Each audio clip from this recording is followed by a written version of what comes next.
Hello, and welcome to the latest edition of Legal Bites, the official podcast of Cummings and Cummings Law, where we focus on helping businesses and their owners re-domesticate out of volatile legal and tax environments to more predictable pro-entrepreneurship, pro-growth jurisdictions.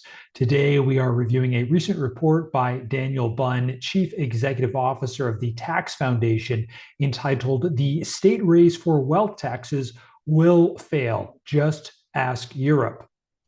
I will then explain in simple terms how business owners who are currently domiciled in jurisdictions that are considering wealth taxes, like California, New York, Maryland, and others, can successfully redomesticate themselves and their businesses to another state to potentially avoid these outcomes. But first, a brief introduction. My name is Chad Cummings, and I am an attorney and certified public accountant serving clients in matters of business, tax, and commercial law. I am Chief Executive Officer of the multi-state, multi-attorney law firm Cummings and Cummings Law. And in addition to my day job, I also teach business and tax law at the university level.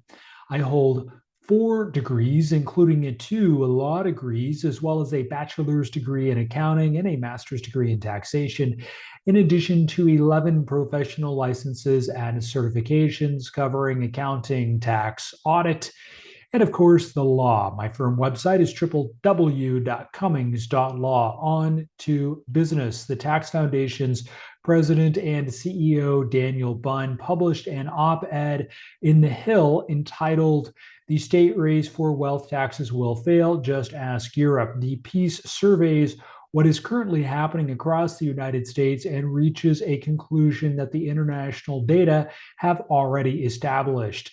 Wealth taxes do not work, and the states pursuing them, including California most immediately, should expect the same outcome that Europe experienced in years past. The scope of the movement is the story. This is not one state. California has a wealth tax on the November ballot, Proposition 40, as I have reported in several earlier editions of this podcast. Washington State passed a capital gains tax at 9.9% on high earners, which would bring the combined state and local top rate in that state to almost 20%, also, as I have previously reported. Rhode Island is debating a millionaire tax, not a billionaire tax. Virginia is debating similar measures. Michigan debated a ballot initiative to raise the top individual income tax rate by a whopping 5 percentage points, not 0.5%, 5 percentage points, before pausing the effort to raise funds. From coast to coast, state houses are converging on the same idea at the same time. That is not a coincidence. The European precedent answers the question before the states finish asking it. 12 OECD countries imposed wealth taxes in 1996. By 2026, 30 years later, only 5 still have them. Denmark repealed its wealth tax. Sweden repealed its wealth tax. Germany repealed its wealth tax. France repealed its wealth tax in 2018 after 20 years of capital flight and brain drain. The countries that kept their wealth taxes, including Switzerland and Norway, kept them by setting the thresholds low enough to reach the middle class. Get this. Norway's wealth tax, not to be confused with Norway's income tax, kicks in at approximately $160,000 in net worth. That is firmly in the middle class territory. The wealth taxes that stayed limited to the wealthy were repealed because they did not generate sufficient revenue, and the ones that survived did so by expanding the tax base to everyone. The revenue problem is not merely an academic theory, it is a measured outcome. OECD data show that wealth tax revenue accounted for 5.12% of total revenue in Switzerland, but just 0.19% in France. The OECD's own report finds that wealth taxes harm entrepreneurship and risk taking, reducing innovation and long-term economic growth. Daniel Bunn's observation is direct. He does not mince words. The revenue these taxes bring in, and they will bring in some revenue, will be limited and unreliable, but the behavioral response and halo effect they trigger, that is to say, high earners and businesses, and even those in the middle class leaving the state, will be immediate and likely permanent. The Tax Foundation estimated that Michigan's proposed top rate would increase, the rate increase would have cost 43,000 jobs, cut wages by approximately 1%, and reduced Michigan's economy by 8.5 billion with a B dollars. The proposal was only paused, not abandoned. The Proposition 40 California ballot measures co-author has stated on camera, on the record, that it will not be a one-time event. And Ro Khanna, a sitting congressman from the formerly Golden State, has stated that the threshold should drop from $1 billion to $50 million. The federal version, which is also being championed by Senator Elizabeth Warren, includes a 40% proposed exit tax. The legal questions remain open. The Supreme Court's 2024 decision in Moore versus United States upheld longstanding principles in corporate income taxation, but it did not go so far as to bless wealth taxes, interpreting Moore as authorization to tax unrealized gains across the board would require an interpretation of the 16th Amendment that the court's holding does not support. The California ballot measure includes a retroactive clause that faces its own constitutional challenge. The legal risk of these measures is not speculative. It is a documented risk vector that any practitioner advising a client on state tax exposure should identify or face malpractice exposure. For business owners in states pursuing wealth taxes or millionaire surtaxes, the window to consider acting is before the measures pass, not after.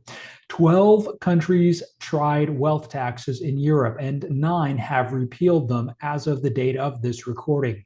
The states pursuing them now are running the same experiment with the same design, and the behavioral response will be even faster because moving your home, your family, and your business to another state is far easier than moving to another country. With this context in mind, redomestication is the lesser known legal process of transferring a company's existing state of domicile to a new state without dissolving it, without creating a new entity, and without triggering federal income tax repercussions, but only when performed with the strict formalities required by the Federal Internal Revenue Code, applicable Treasury regulations, and the statutory frameworks of both the destination and departing states. When executed by a competent professional, of course, that being an important caveat, the company retains its existing federal employer identification number, contracts, credit history, and bank accounts. I have successfully completed redomestications from all 50 states. Yes, you heard that correctly. And for limited liability companies, partnerships, subchapter S corporations, and subchapter C corporations. Now, foreign entity registration is not the same thing as redomestication, because foreign entity registration, also referred to as foreign qualification, does not change the company's domicile. In fact, it does the opposite because it keeps the entity in the former state indefinitely and merely adds a second layer of compliance and tax obligations in the destination state. Meanwhile, a traditional merger, which is also not the same thing as redomestication, creates a new distinct entity in the destination state, may require the issuance of a new federal employer identification number, and can trigger serious tax consequences. Finally, dissolution should not enter the conversation at all because dissolution terminates the company. Dissolution is a going out of business for good mechanism, not a relocation mechanism. Dissolution is often a taxable event, and when performed incorrectly can expose the owners of the company to unlimited personal, emphasis on the word personal, joint and several liability for the company's liabilities, both known and unknown, because the so-called veil of protection no longer exists. Therefore, if you have a so-called professional suggesting dissolution as a relocation mechanism, please seek better advice. Redomestication, when paired with the change of personal residency and that is an important and, a reduction or outright cessation of business operations in the former state, can reduce or even eliminate state tax exposure there for the entity and its owners. Don't take my word for it, ask your CPA. Now is the time to consider acting before the legislature changes the law to hinder or even eliminate the option of redomestication. If you have questions regarding potentially redomesticating your existing LLC or corporation out of California, out of New York, or out of another jurisdiction, please use the link in the description for more information on this process and to schedule time for you and I to speak one-on-one about your specific scenario. Again, my name is Chad Cummings, and I hope that you found this information informative.